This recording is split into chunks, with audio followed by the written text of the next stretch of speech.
लाड़ के रोपन छपरा गांव पहुंची क्राइम 24 आवर्स की टीम। प्रोफेसर ध्रुवसेन सिंह ने भूविज्ञान के बारे में दी विस्तृत जानकारी।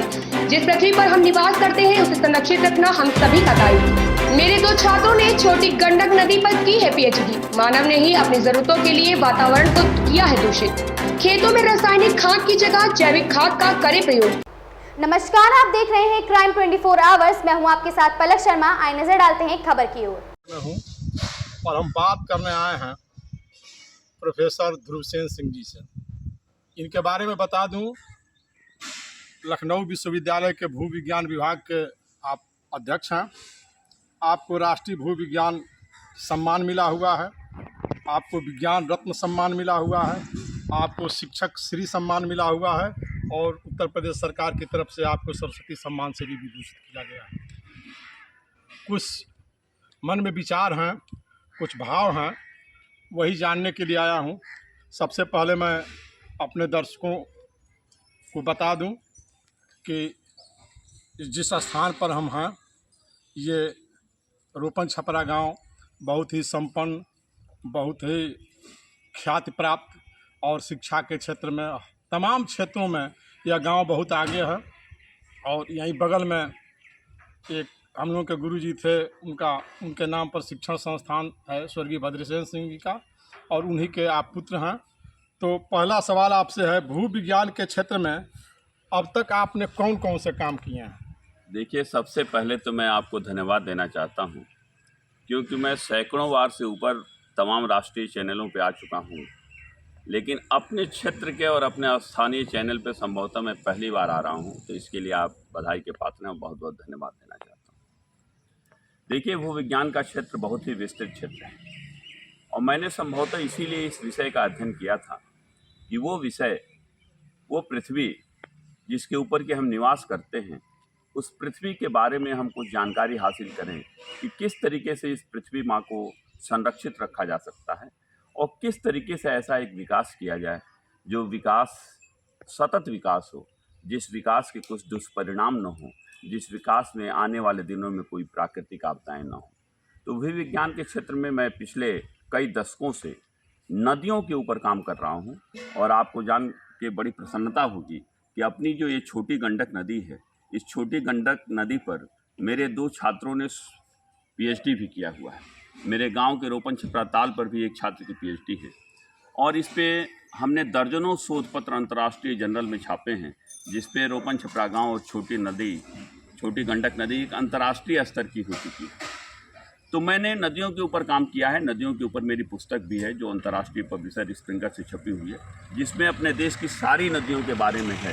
वो गंगा हो, ब्रह्मपुत्र हो, घाघरा हो, गंडक हो, कोसी हो, उसमें अपनी ये एक छोटी गंडक नदी का भी एक स्थान है।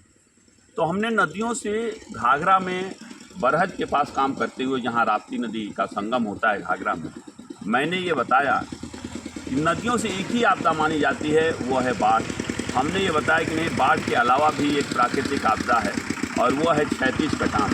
तो इसका सारा का सारा श्रेय घाघरा नदी के पास जाता है कि घाघरा नदी के पास जो राप्ती नदी का संगम होता है, वहाँ से पूरे विश्व में एक नई नदी से उत्पन्न होने वाली प्राकृतिक आपदाओं को मैंने बताया, जिसका नाम क्षैतिज कटान है, जिसका नाम प्राकृतिक आपदा है। तो ये एक सबसे बड़ी जो भू विज्ञान के क्षेत्र में अपने क्षेत्र से मैंने पूरे विश्व को बताया, वो ये।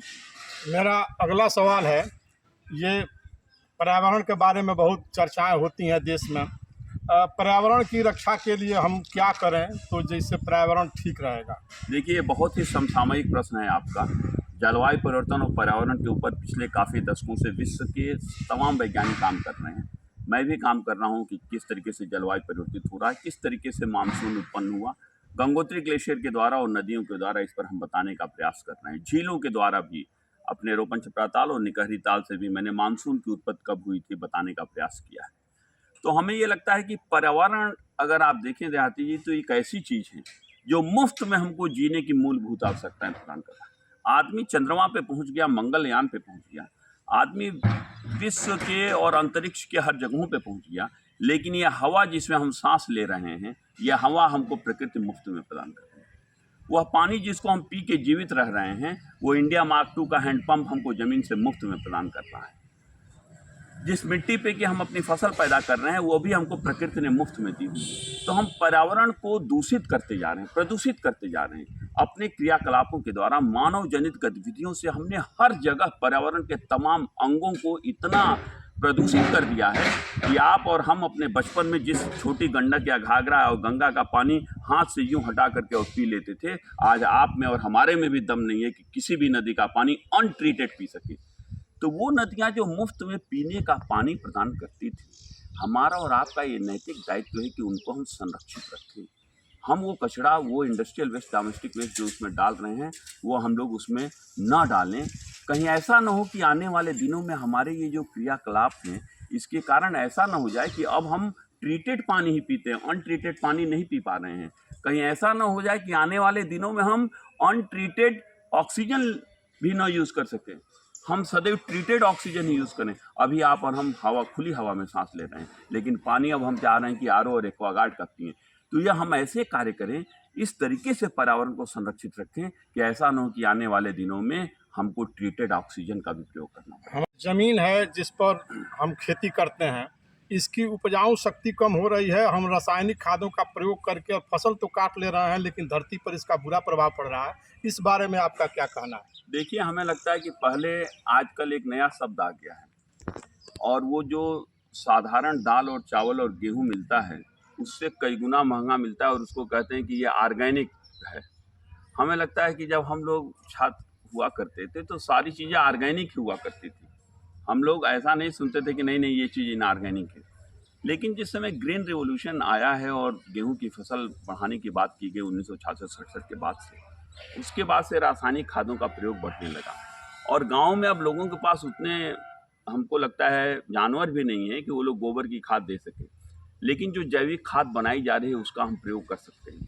और जो एक क्रॉप रोटेशन की बात कही जाती थी, और जो जिस तरीके से कुछ ऐसी खादों को देने की बात कही जाती थी कि जिसके द्वारा उसकी उर्वरा शक्ति संपन्न रहे, उर्वरा शक्ति बनी रहे, तो हमें लगता है कि अगर हम रासायनिक खादों का प्रयोग करें, कम करें, और जैविक खादों का प्रयोग ज़्यादा करें, और जो कभी कभी खेत को खाली छोड़ देते थे और खेत में क्रॉप रोटेशन करते थे, तो इस तरीके से हम खेत की उर्वरा शक्ति को मेंटेन कर सकते हैं। न्यूनतम शिक्षा मतलब प्राथमिक स्तर से लेकर के और उच्च शिक्षा तक के छात्र छात्राओं को आप क्या मैसेज देना चाहते हैं?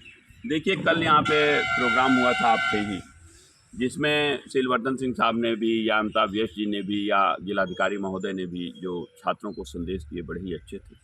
मैं भी एक लाइन हमेशा बोला करता हूँ कि दो चीज़ें हैं। एक तो यह है कि भगवान ने हमारे भाग्य में क्या लिखा है, लेकिन भगवान हमारे भाग्य में तभी लिखता है, जैसे पेन अपने आप कुछ नहीं लिख सकता, उस पेन से हम ही और आप लिखते हैं। तो आप और हम भगवान के लिए पेन हैं, लेकिन हम और आप पेन से कुछ नहीं लिख सकते अगर उस पेन में स्याही नहीं भरी है। हमारा परिश्रम उस पेन में स्याही भरता है। तो हमें ये लगता है कि निश्चित रूप से थोड़ा बहुत भाग्य का खेल होता है, या बहुत भी मान सकते हैं भाग्य का खेल होता है, लेकिन परिश्रम बहुत ज़रूरी है। और एक और चीज़ मैं बोलता हूँ कि छात्रों को बड़ा ही अनुशासित रहना चाहिए। छात्रों को नहीं, किसी भी व्यक्ति को, अगर हम अनुशासन हैं, अगर हम ईमानदार हैं, और अगर हम परिश्रम कर रहे हैं, तो निश्चित रूप से सफलता हो सकता है कि जिस क्षेत्र में आप चाह रहे हो उस क्षेत्र में ना मिले, तो किसी न किसी दूसरे क्षेत्र में जरूर मिलेगी। अनुशासन, ईमानदारी और परिश्रम, ये तीन वो स्तंभ हैं जो किसी भी व्यक्ति को सफलता पाने से, हो सकता है कि हम एक्स क्षेत्र में चाह रहे हैं तो एक्स में ना मिले, वाई में मिले, वाई में ना मिले, जेड में मिले, लेकिन सफलता निश्चित रूप से उस व्यक्ति का आलिंगन करेगी। हमारा आखिरी सवाल इसी अनुशासन को लेकर के है। आज जो गोरखपुर यूनिवर्सिटी के हालात हैं, और अखिल भारतीय विद्यार्थी परिषद के लोग, कुलपति, प्रोफेसरगण और कुल सचिव के साथ जिस प्रकार के कृत्य किए हैं, और पुलिस ने जा कर के यूनिवर्सिटी में जिस प्रकार का लाठीचार्ज किया है, इस संबंध में आपका क्या कहना है? बड़ा ही टिपिकल प्रश्न आपने ये पूछ दिया है, क्योंकि मैं भी उच्च शिक्षा से जुड़ा हुआ हूँ। लेकिन मेरी अपनी एक मान्यता रही है शुरू से ही कि हर शिक्षक ये चाहता है कि छात्र उसको सम्मान दे, और हर छात्र ये चाहता है कि हर शिक्षक उसको स्नेह दे। तो अगर छात्र स्नेह नहीं पा रहा है और शिक्षक सम्मान नहीं पा रहा है, कहीं ना कहीं संवादहीनता की कमी है। अगर संवाद बना रहे दोनों के बीच में, तो शिक्षक का छात्र से और छात्र का शिक्षक से कभी भी कोई मनमुटाव नहीं हो सकता है। आप भी इस बात को देखते होंगे और हम सब लोग समाज में देखते हैं कि समाज में विभिन्न तरीके के लोग रहते हैं, लेकिन उन विभिन्न तरीके के लोगों से हम किस तरीके से अपने आप को स्थापित करें, किस तरीके से उनसे अंतर संबंध स्थापित करें, ये हमारे ऊपर निर्भर करता है। और देश काल और परिस्थिति के अनुसार वो अंतर संबंध भी थोड़ा बहुत परिवर्तित होते रहते हैं। तो हमें लगता है कि कहीं न कहीं कुछ न कुछ संवादहीनता की कमी है। ये थे professor Dhruvasena Singh ji, crime 24 hours के लिए एनडी देहाती। नमस्कार। इस खबर में बस इतना ही। देखते रहे क्राइम 24 आवर्स।